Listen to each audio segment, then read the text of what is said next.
الحمدللہ، اللہ تعالیٰ کا لاکھ لاکھ شکر ہے کہ مالک الملک نے اپنی یاد کی توفیق اور موقع عطا فرمایا۔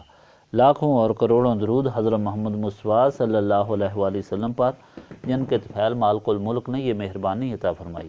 سامعین کرام، اللہ تعالیٰ نے قرآن پاک میں ارشاد فرمایا، اعوذ باللہ من الشیطان الرجیم، بسم اللہ الرحمن الرحیم۔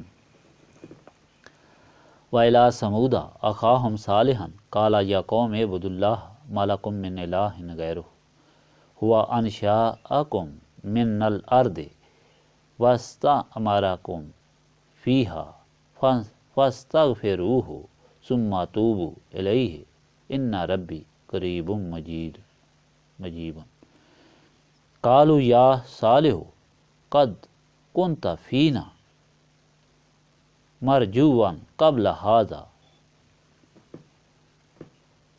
أتنهانا أن نعبد ما يعبد آباؤنا وإنا لفي شك مما تدعونا إليه مريب۔ قال يا قوم أرأيتم إن كنت على بينات من ربي وآتاني منه رحمة فمن ينصرني من الله إن عصيته فما تزيدونني غير تخسير ويا قوم هذه ناقة الله لكم آية فذروها تأكل في الأرض الله ولا تمسوها بسوء فيأخذكم عذاب قريب۔ فعقروها فقال تمتعوا في داركم ثلاثة أيام ذلك وعد غير مكذوب۔ فلما جاء أمرنا نجينا صالحا والذين آمنوا معه برحمة منا ومن خزي يومئذ إن ربك هو القوي العزيز۔ وأخذ الذين ظلموا السيئات فأصبحوا في ديارهم جاثمين كأن لم يغنوا فيها ألا إن ثمود كفروا ربهم ألا بعدا لثمود۔ اور قوم سمود کی طرف ان کے بھائی صالح کو بھیجا۔ آپ نے کہا ہے میری قوم، عبادت کرو اللہ تعالیٰ کی، نہیں اس کے بغیر تمہارا کوئی معبود۔ اس نے پیدا فرمایا تم کو زمین سے اور بسایا تم کو اسی میں، پس اسی سے مغفرت طلب کرو، پھر رجوع کرو اس کی طرف، بے شک میرا رب قریب ہے، التجائیں قبول کرنے والا ہے۔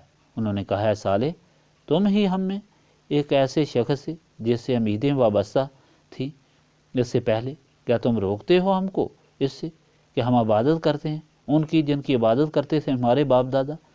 اور بے شک ہم اس امر میں جس کی طرف تو ہم کو بلاتا ہے ایک بے چین کرنے والے شک میں مبتلا ہو گئے ہیں۔ آپ نے کہا ہے میری قوم، بھلا یہ تو بتاؤ، اگر میں روشن دلیل پر ہوں اپنے رب کی طرف سے اور اس نے عطا کی ہو مجھے اپنی جناب سے خاص رحمت، تو کون ہے جو مجھے بچائے گا اللہ تعالیٰ کے عذاب سے اگر میں اس کی نافرمانی کروں؟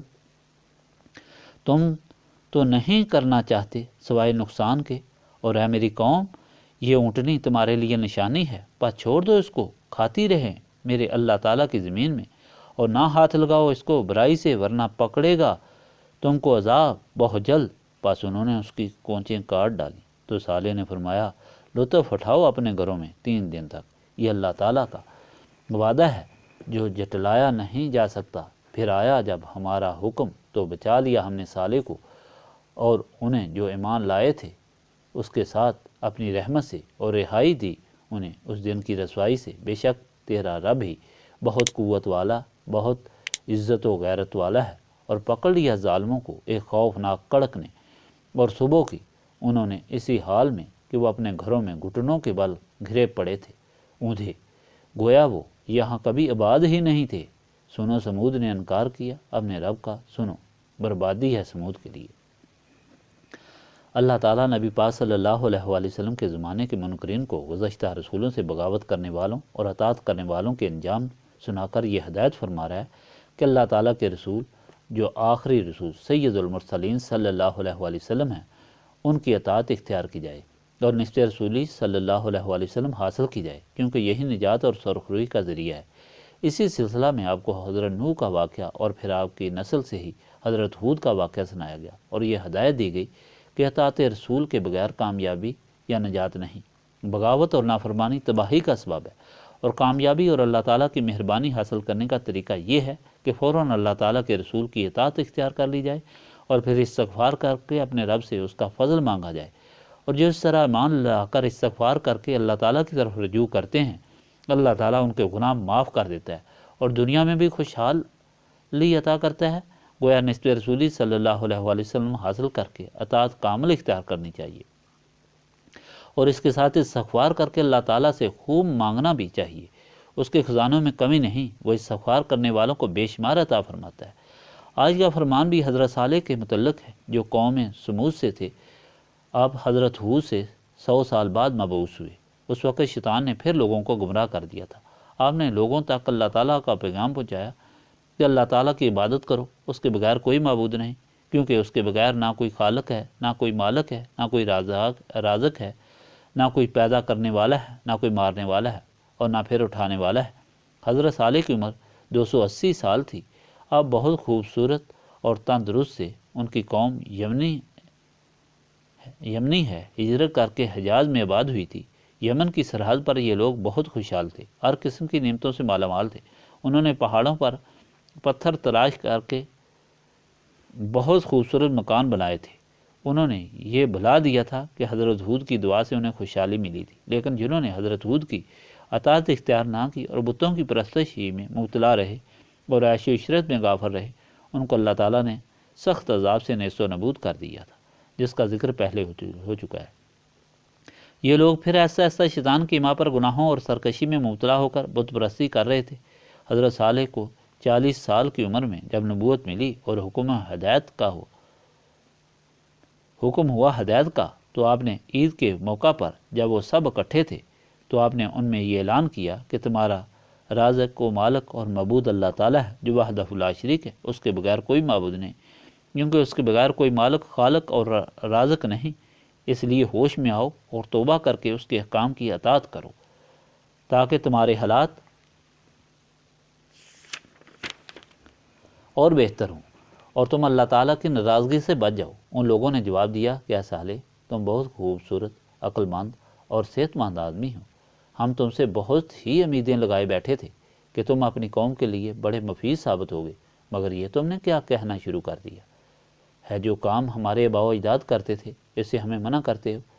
ہم تو تم پر یقین نہیں کرتے۔ اگر تم سچے ہو تو کوئی معجزہ دکھاؤ کہ تم جو اللہ تعالیٰ کے رسول بنتے ہو، کہ ثابت ہو جائے کہ یہ سچ ہے۔ آپ نے کہا تم کیا معجزہ چاہتے ہو؟ انہوں نے کہا یہ سامنے جو پہاڑی ہے، اس سے ایک زندہ اونٹنی نکلے جس کا بچہ ہمارے سامنے پیدا ہو۔ حضرت صالح نے دعا کی، سامنے والی چٹان زور سے ہلی اور پھٹ گئی۔ ایک تندرست اونٹنی اس سے نکلی جس کا بچہ پیدا ہوا۔ حضرت صالح نے ان کو بتایا کہ اب اس سے دودھ پیو، لیکن اس کی بے ادبی نہ کرنا۔ ایک دن یہ پانی پیے گی، ایک دن تم اور تمہارے جانور پیو گے۔ ایک دن یہ چارہ گھاس کھائے گی اور ایک دن تمہارے دوسرے جانور۔ کچھ عرصہ تک انہوں نے اس طرح کیا، لیکن دل سے وہ ایمان نہ لائے تھے۔ اس لیے وہ شیطان کی ماں پر اونٹنی کے مخالف ہو گئے کہ اس کی وجہ سے ہمارے دوسرے جانور تکلیف میں ہیں۔ اس اونٹنی کو ختم کرنے کی تدبیر سوچنے لگے۔ ایک بدبخت تیار ہو گیا، اس نے اونٹنی کی کونچیں کاٹ ڈالیں اور اسے ذبح کر دیا۔ حضرت صالح بہت خفا ہوئے اور کہا کہ اب اللہ تعالیٰ کے عذاب کے لیے تیار ہو جاؤ، 3 دن آرام کر لو، 3 دن کے بعد تم پر عذاب آئے گا۔ پہلے ان کا رنگ زرد ہو گیا، پھر سرخ اور پھر سیاہ ہو گیا۔ پھر ایک زوردار چیخ کی آواز آئی جو اللہ تعالیٰ کے حکم سے فرشتے کی آواز تھی۔ لوگوں کے دل پھٹ گئے اور سارے منہ کے بل گر گئے۔ اس چیخ سے جس طرح سخت زلزلہ ہوتا ہے، وہ اس طرح سب تباہ ہو گئے۔ صرف حضرت صالح اور ان کے ماننے والے بچے، باقی سب نیست و نابود ہو گئے۔ حضور پاک صلی اللہ علیہ وآلہ وسلم جب تبوک تشریف لے گئے تھے، راستے میں آپ نے اپنے غلاموں کو وہ جگہ دکھائی اور وہاں سے جلدی گزرنے کا حکم دیا۔ سامعین کرام، جس طرح پہلے آپ کو بتایا تھا کہ اللہ تعالیٰ گزشتہ تاریخ اور امتوں کا حال بیان کر کے حضور پاک صلی اللہ علیہ وآلہ وسلم کے وقت کے لوگوں کو ہدایت فرما رہا ہے کہ وہ اللہ تعالیٰ کے رسول سے نسبت قائم کریں اور اطاعت کامل اختیار کریں تاکہ اللہ تعالیٰ کی نعمتوں سے مستفید ہوں۔ اگر اطاعت حاصل نہ کریں گے تو پھر ان قوموں کی طرح عذاب کے لیے تیار ہو جائیں۔ تو گویا ساری ہدایت میں اللہ تعالیٰ کے رسولوں سے نسبت کی تاکید کی جا رہی ہے کہ یہی ذریعہ نجات ہے، یہی وجہ ہے کہ یہاں اس کی تعلیم دی جاتی ہے اور اس نسبت کو حاصل کرنے کے لیے یاد الہی کی جاتی ہے تاکہ دل صاف ہو جائیں اور نسبت رسولی صلی اللہ علیہ وآلہ وسلم کے قابل ہو جائیں۔ اللہم صلی علی سیدنا محمد وعلی آلہ وصحابہ صلاۃ تکون لنا مان من کل خوف لا الہ الا انت سبحانک انی کنت من الظالمین۔ ربنا آتنا فی الدنیا حسنۃ وفی الآخرۃ حسنۃ وقنا عذاب النار۔ ربنا لا تزغ قلوبنا بعد إذ هديتنا وهب لنا من لدنك رحمة إنك أنت الوهاب۔ اللهم إنك عفو تحب العفو فاعف عني يا غفور يا غفور يا غفور۔ استغفر الله العظيم الذي لا إله إلا هو الحي القيوم وأتوب إليه۔ ربنا تقبل منا إنك أنت السميع العليم وتب علينا إنك أنت التواب الرحيم۔